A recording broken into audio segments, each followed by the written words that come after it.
Hello everyone and welcome to my channel. My name is Killed IRL and today I'm going to be checking out reacting to this AI changes everything. ChatGPT X Blender. I do know of ChatGPT. This is from Stray Creations. This is really interesting to me, so I'm quite curious as to how this is going to go. Let me full screen this and ready up. Light. Okay. Let's go. Recently, this amazing AI called GPT Chat came out that will generate text based on your prompts. And the whole world is still kinda getting used to it because it's just so powerful. The neat thing is, it can write Python scripts for Blender as well. The workflow is very different, so I've seen a lot of people experimenting, but today I will show you 3 examples that are actually useful for speeding up your routine and improving your art in Blender. If you find this... So I understand, I understand if like people get curious when they look at my channel and everything, they look at the kind of reactions that I do. I react to a bunch of different things. We've reacted to something from Blender before. I do remember Blender is free, if I'm not mistaken, from the last video of what it said. And I do want to download it, give it a try and everything. So, to be completely honest, yes, I am trying to dip my toes into creating my own video game. Why? Because clearly modern gaming is just so fantastic that I feel like I can do it increasingly better because of how trash they are. Not everyone, of course. You have companies like... Anyway, let's continue with the video. Interesting? Please consider leaving a like on this video and let me know what you think. Companies like software. Let me get that out there. Who else? Insomniac Games. Insomniac Games are also very good, but like, yeah, majority of video game companies out there right now are dropping the ball very hard. Yeah. Just to be all, transparent about everything. Anyway, let's continue. Actually, let's go back a bit. That are actually useful for speeding up your routine and improving your art in Blender. If you find this interesting, please consider leaving a like on this video and let me know what you think of GPT Chat, and you can also subscribe to stay updated on future tutorials. So to start, you're gonna go to this website, chat.op. I ain't gonna lie, he kind of sold like what he's selling right now. But yeah, you can find this video in the description of my reaction and everything. There will also be a card on screen at the end of the reaction, so don't worry, you can also find his channel relatively easy if you're following this. Anyway, let's continue. OpenAI.com, and you need to make an account to use this chatbot. Once you log in, you get this screen where you can type your prompt over here, and it also gives you some examples that explains about the capabilities and the limitations. I'm also going to explain about the limitations and troubleshooting later in this video. But we're going to start with the first example, and that is scattering objects around your scene. We're going to create our first prompt for the AI, and I'm going to ask it specifically to write a Python script for Blender. And to just start out simply, let's create 10 cubes and scatter them around our scene with a maximum distance to the world origin of 10. Once you've typed your 10. By the way, all scripts used in the video can be found in the description. Okay, oh. Okay, so he's making it very easy, that's cool. This is kind of like, when you practice Hello World with coding. I mean, I can't remember. Is that Python? No, I think that's C. Shit, it's been so long. It's legit been way too long. I think that was like 10 years ago when I was like trying to do that shit. It's probably more than 10 years ago, actually. Anyway, let's continue. Once you've typed your prompt, you can simply hit enter and it will output something. This usually takes a few seconds, but you can see it's already generating a text, and here it's generating a Python script. So it's now done with the script, and we can actually see that it creates a new scene and sets the world origin and everything, and it will also create an explanation of your script right here. So let's test it out by going into Blender and opening the text editor over here. And I want to kind of like, what do you call it? I want to do some research into machine learning, I think it's called. Like, I wonder if it's like anywhere close to what this is. I'm assuming so because it's AI and everything, but like, yeah. Just the word machine, or like the name machine learning and everything, I feel like this is something that's along that lines almost, maybe. If not, don't quote me. I'm an idiot. You know, I just pick things up and put them down when I'm finished with them. Let's continue. We will create a new text file. And we're just going to paste the code that the AI just gave us. We're going to go to text and run the script. You can also press Alt-P and see what happens. Here we go. Okay, so we have, I think, 10 cubes. Yes, there are 10 over here. And they are scattered around the scene. This one is actually still at the world origin. So I wonder if this is the original cube, or yeah, it must be, because it can't just be randomly at the starting point. We can also scatter the objects in a non-random way. Going back to GPT chat, I'm going to ask it to make a circular array of circles.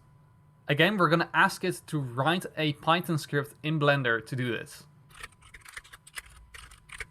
Also, you want to be specific. So I'm going to ask for 16 individual circles, and the main circle that it's going to be scattered along, I'm going to specify the radius. So let's see what it comes up with now. We can actually see that it's adding a primitive curve, so it understands that. This is like so fascinating. So our AI is done writing the code. Again, I just want to read the underneath it. The script will create a new scene and set the world origin to the center of the scene. It will then add a circle to the scene and rename it circle. It will then set the radius of the circular array. I don't know what that is. ARD, and calculate. It was an N, wasn't it? I'm fucking stupid. And calculate the angle between each circle in the array. The script will then duplicate the circle and place it in a circular array by calculating the x and y coordinates of each circle based on the radius and angle, and moving the circle to the calculated location. Finally, it will remove the original circle. Okay, so did he... I'm guessing he typed in something else thing. I hope this helps. Let me know if... God damn it. Like, it's so nice. Like, even the after effect and everything is like... Hey, yo. Oh my god. I never even thought of this. If this is what ChatGPT can do with Blender, what can it do with Fruity Loops?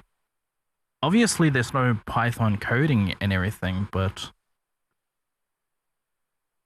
I'm really curious now. I might have to give that a go.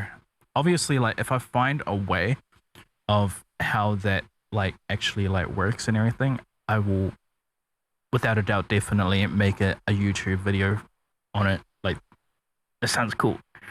Anyway, let's continue. Let's go back some as well. Curve, so it understands that. So our AI is done writing the code. Again, it gives a full explanation. Also, at every line of the code, it gives a small explanation, which is very useful. We're just going to copy the code and paste it into our text editor. Let's run our script and see what happens. Alright, so it's pretty hard to see, but there's definitely a circular array. Yeah, if we select all of them. Oh, wow. This is actually pretty perfect because they align here. Wow. Wait, are they not supposed to be randomized? This actually turned out better than I even imagined. I just expected any size whatsoever, but it made it the size so that they perfectly line up with each other. To be honest, I wouldn't even know how to do this in Blender, let alone this quickly. Going on to the next example, this might... To just like reiterate a little bit more about this and everything. So let's just say that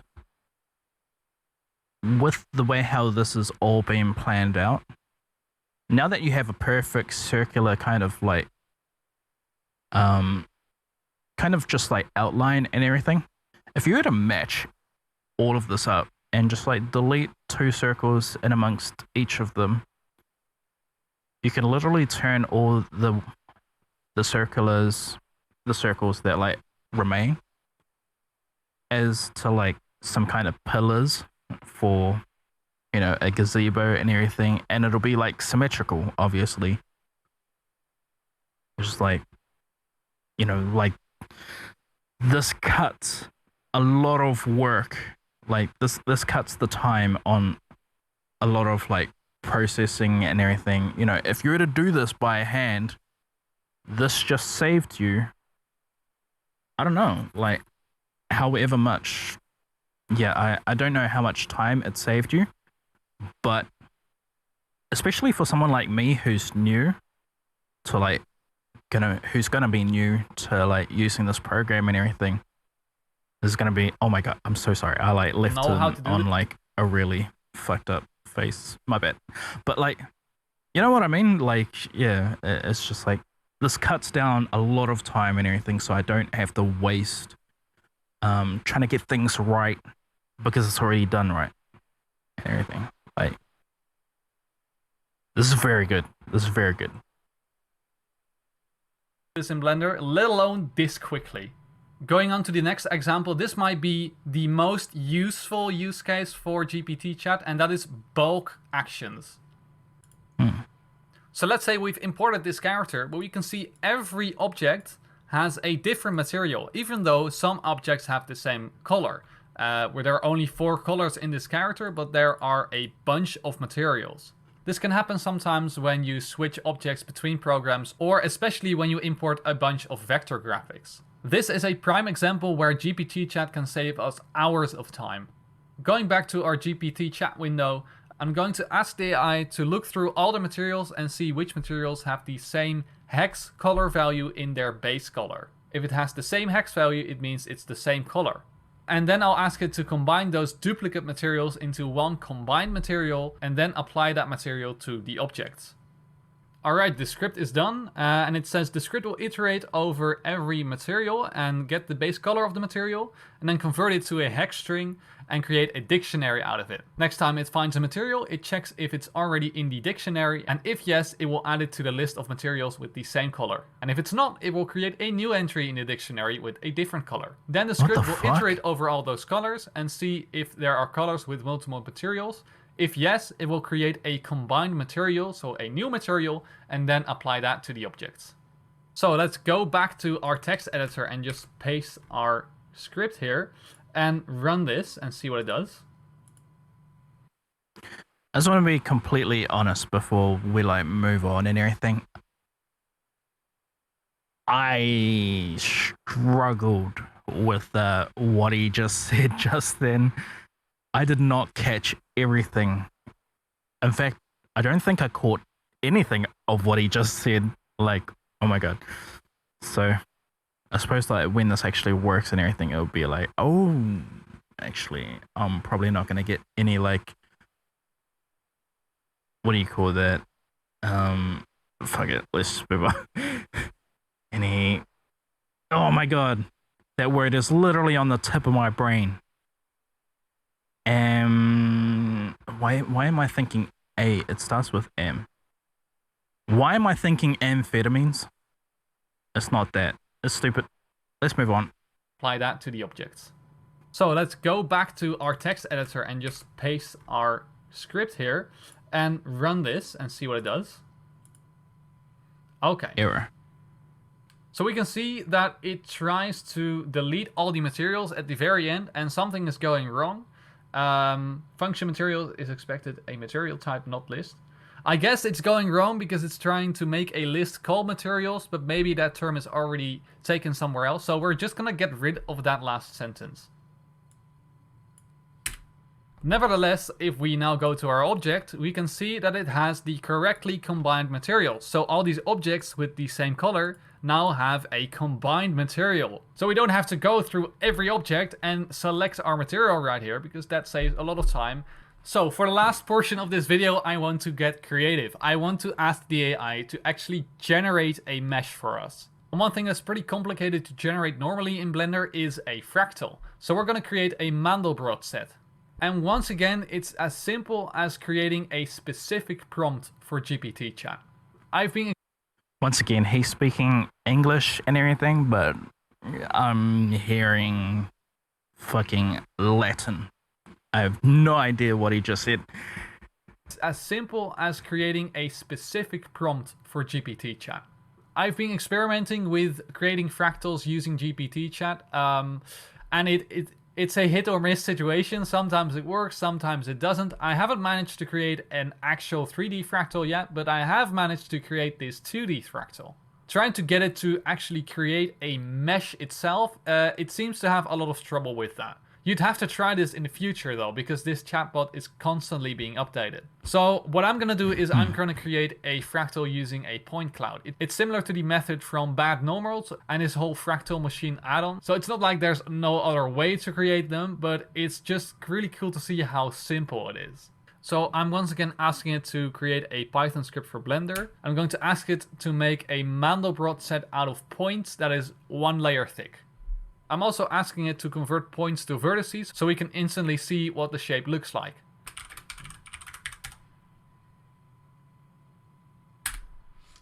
GPT chat needs a little more time than usual to create this, but we can see that it is now creating something. It's very interesting because it's using a completely different method than before. But yeah, it's still working with complex numbers and doing all sorts of math that I am not qualified enough to understand. So it's now creating the point cloud. Even when problems can come up later, obviously, like when we're thinking about like ChatGPT, it's solely based on the description that you give it. So I don't know, you just have to be like, it's kind of hard because it takes things vague as well. I've tried to like have it be extra like what do you call it? Like particular. So the kind of simulations that I would run with it was writing game reviews and everything, but I was trying to like have ChatGPT write it from the point of view of like some of my like favorite streamers that are out there and everything. But you know what happens when you like do that? It's it comes out very much like robotic and all that kind of stuff. So you have to teach it, so to speak. So I'm pretty sure if someone's doing something like this, if you can just teach ChatGPT to like a shit ton about Blender, like I'm curious if you just like find a manual about it, about Blender and everything, and then you literally just like copy everything into it verbatim, and then try and come up with like solutions now, like, you know, after the fact and everything, just to see like how well it can do. Surely it'll take like more than one kind of way to get the kind of result that you're looking for and everything. But I'm curious if like that will help it in any way. Yeah, let's continue. Mandelbrot set. It's even naming everything. It's so cool. Okay, so our script seems to be done. Let's copy it and see if it works. It's the moment of truth. Let's see. Okay. So I don't know what this is, but it doesn't really resemble anything close to a Mandelbrot set. It just looks like an array of random points. But that's no problem. We're just gonna ask GPT chat again. I also like to specify what happened because maybe the AI will see what went wrong. So let's try to specify it as clearly as possible. A few minutes later. Just like teaching it. Currently, I can't get it to actually create the script that I got yesterday. I'm just going to show you what it came up with yesterday. Unfortunately, I have no footage of me giving the prompt and getting back that response, so you'd have to trust me on the fact that I don't know anything about coding and that the AI just made it for me. So running this script actually takes quite a long time, and it will create this Mandelbrot pillar.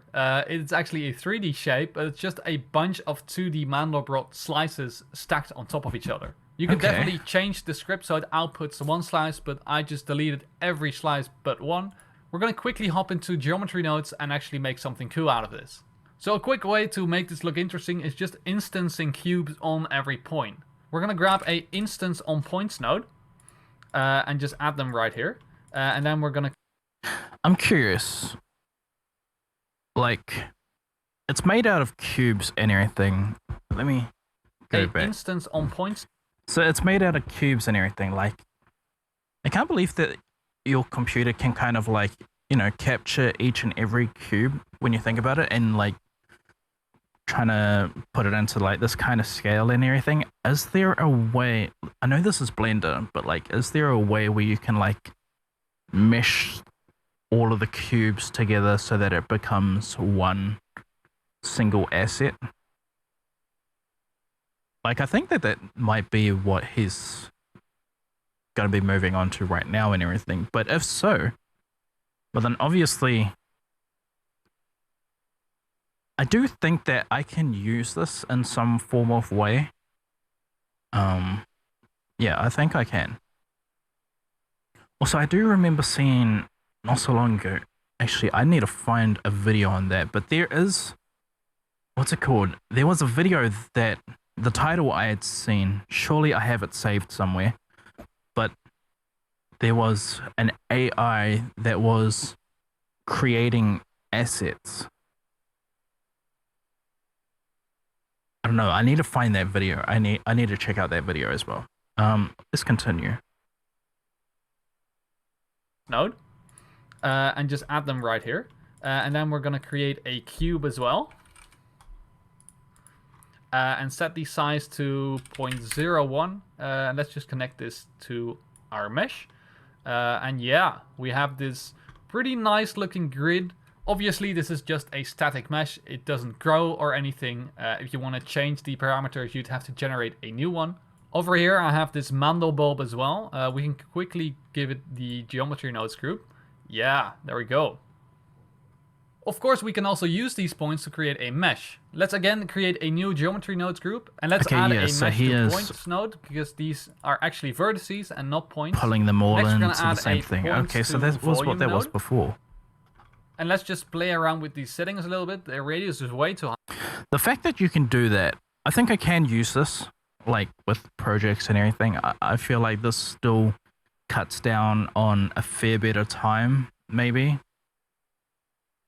It might take a little bit longer, but you know, when you find something like this and then you completely focus on using it in the future and everything, the more you use it, you know, the more quicker you'll get.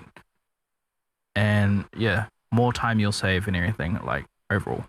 Nice, let's put it at I think this is worthy. This is a worthy concept of... We can still barely see it, so let's just create a volume to mesh node next. If we want a more detailed shape, let's up the voxel threshold to 500. There we go, that's already looking more like a fractal. And we can also play with the threshold of the volume to mesh node a little bit if we want to. So yeah, we have a very quick Mandelbrot set. I suggest just try asking a lot of questions to the AI, ask them in different ways, and it will give you some surprising stuff. Actually, one thing that I can't even explain is this thing. It was a similar kind of point cloud. Okay, the fact that it can do this... Yeah.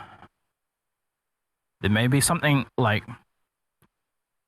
really difficult in the translation, obviously, when like getting ChatGPT to create something, but this gives me hope, without a doubt.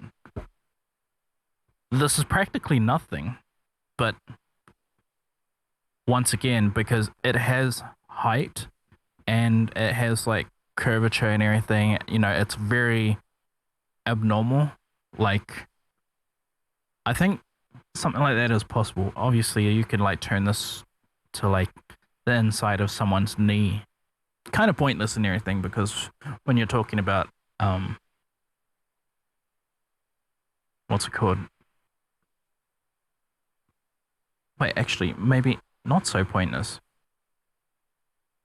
So let's say like, yeah, you could use this as an asset as well. Imagine in game and everything, you just like create a scene where someone comes in with a shotgun and just blows off someone's knee and everything. You can see something like this, like breaking off and everything.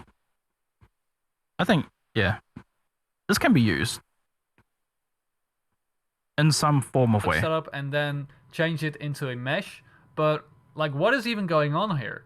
We can maybe see like it looks buzzy. This inflection point right here, but I couldn't tell you how this shape works or what it looks like. If you recognize this shape, if it has a name, let me know in the comments below, because it just looks so asymmetrical and abstract.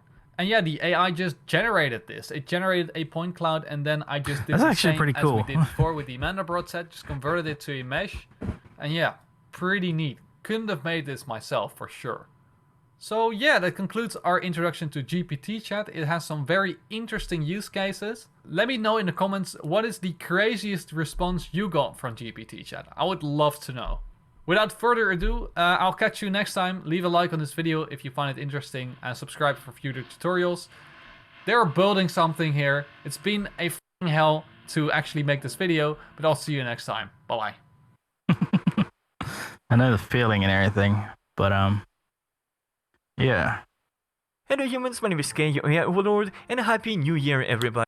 Oh my god, I literally told you to... Stupid YouTube. Recently, this amazing AI called GPT chat came out that will generate text based on your prompts. Oh, the whole world is still kind of getting used to it. My computer doesn't want to listen to me. Okay, finally. Yeah. Anyway, this video will be in the description of my video and everything, obviously. And let me switch. This was interesting. I think I can use some of the methods in this. Granted, it'll be quite difficult. I wonder, surely other people are doing this as well. So yeah, I just want to check a bunch of other people's problems and everything. If you can use ChatGPT to maybe create a skull, you know, and then when you look at this, how it's all squares and everything. So imagine like, yeah, once again, gunshot and everything going through it, but because it's all squares at the end of the day, so you can have it break off into like, you could get the splatter patterns of things like pretty much like pretty spot on, I think. Yeah, I don't know. I think it just needs to like be taught a hell of a lot more and everything. But this was very interesting. Like, it's amazing what people are doing with ChatGPT. Obviously, I've seen the ChatGPT being used with what do you call it?